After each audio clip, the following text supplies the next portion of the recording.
Journey to the Savage Planet throws you at an uninhabited planet in a bid to find a new home for humanity. So, welcome to ARY-26. It doesn't seem to be, well, a planet at all, really. More detonation of rocks. This mission just got 100% more interesting and about 50% more lethal. Except the planet turns out to be very much inhabited, and you're stuck there because you crash-landed. And you're starting with nothing but your own two bare hands, so you're gonna have to fend for yourself by slowly harvesting materials to build equipment that can stave off the wildlife. Oh, and you get to do it all with a buddy. If you've heard this setup before, you're probably thinking this is some sort of survival game. Eke out a basic living starting with sticks and stones, slowly work your way up the tech tree, then eventually finish your survey mission and go home. But the curveball is that Journey to the Savage Planet isn't a survival game at all. It's actually a platformer collectathon with a Metroidvania-style progression system. As always, I'm Alex, and this is First 5, where I ask if games are worth your time, not your money. I played a game for 5 hours, and I'm gonna tell you if those were 5 hours well spent. And today we're navigating an alien wilderness in Journey to the Savage Planet.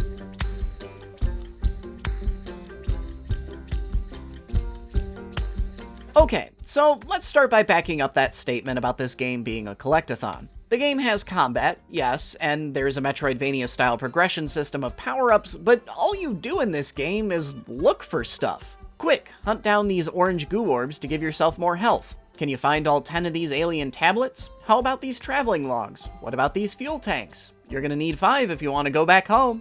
Journey to the Savage Planet's high point is its exploration, and the game knows it. The fact that most of the collectible items you're hunting for are power-ups doesn't change the fact that every single quest in this game is all about finding different excuses to send you wading into the weeds to find different MacGuffins. It helps that Journey to the Savage Planet does a fantastic job building a world that you genuinely want to explore, both visually and mechanically. On the aesthetic side, the game features a drop-dead gorgeous world and is always throwing you into new locales before the old ones lose their luster. And mechanically, the platforming is a ton of fun. It's not exactly challenging, but again, it's more about exploration than making something nail-bitingly difficult. And especially once you start getting more abilities, it's fun to zip around the map at high speeds and just enjoy that feeling of momentum.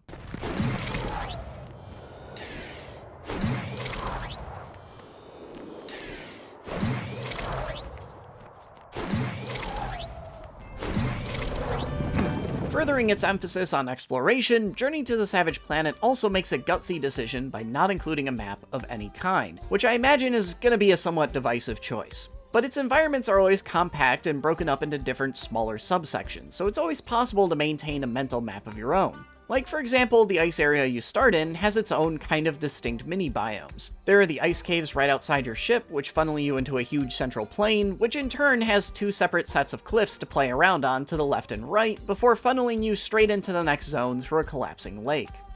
Every area in the game can kind of be broken down this way, with 3 or 4 distinct, all but walled-off sections complete with their own challenges and secrets. Each of these areas are also pretty dang small. You'll get out of that ice area in the first 15 minutes and can see the entire starting zone within 2 hours, even taking your time to leisurely explore anything that piques your interest.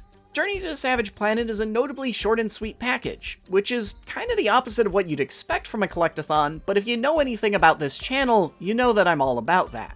This game isn't perfect, however. It runs into the most trouble with its combat, which uses a lot of inexplicable old-school boss design for most of its enemies. In most cases, you have to dodge an opponent's string of attacks, and then they'll helpfully stand there and roar at you for 10 seconds while you scramble to shoot a big glowing orange weak spot. This kind of game design feels a bit outdated in the year of our Lord 2020, but on the other hand, Journey to the Savage Planet's gunplay is so stiff that I kinda need them to stand still for me if I want to hit anything.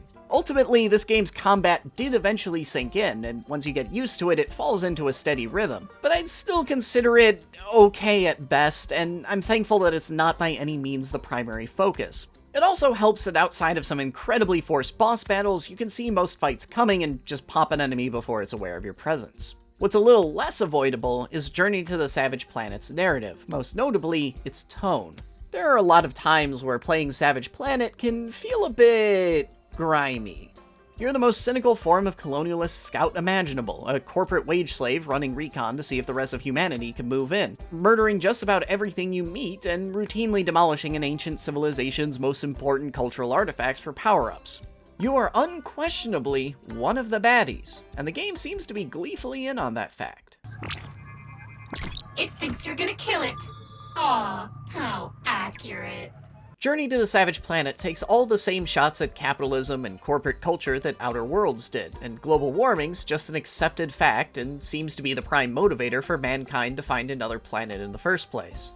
But whether Journey to the Savage Planet successfully comments on any of these things is a little more up for debate, and to be honest, I'm not even sure it's making a purposeful effort at any meaningful statements in the first place. This game's humor has zero chill, and its satire has a tendency to leap right past biting, humorous critique and straight into hammy, over-the-top cartoon pastiche. Literally everyone is living under crushing debt. The only food is purple goop, and there is this absolutely absurd weather forecast. This game's world building paints the most horrendously, impossibly awful lifestyle imaginable by taking many critiques or satirical jabs you've seen elsewhere and just dialing the numbers up to ludicrous slapstick levels of misery. And the game's tone is just a little too much. It's a little too aggressively in your face.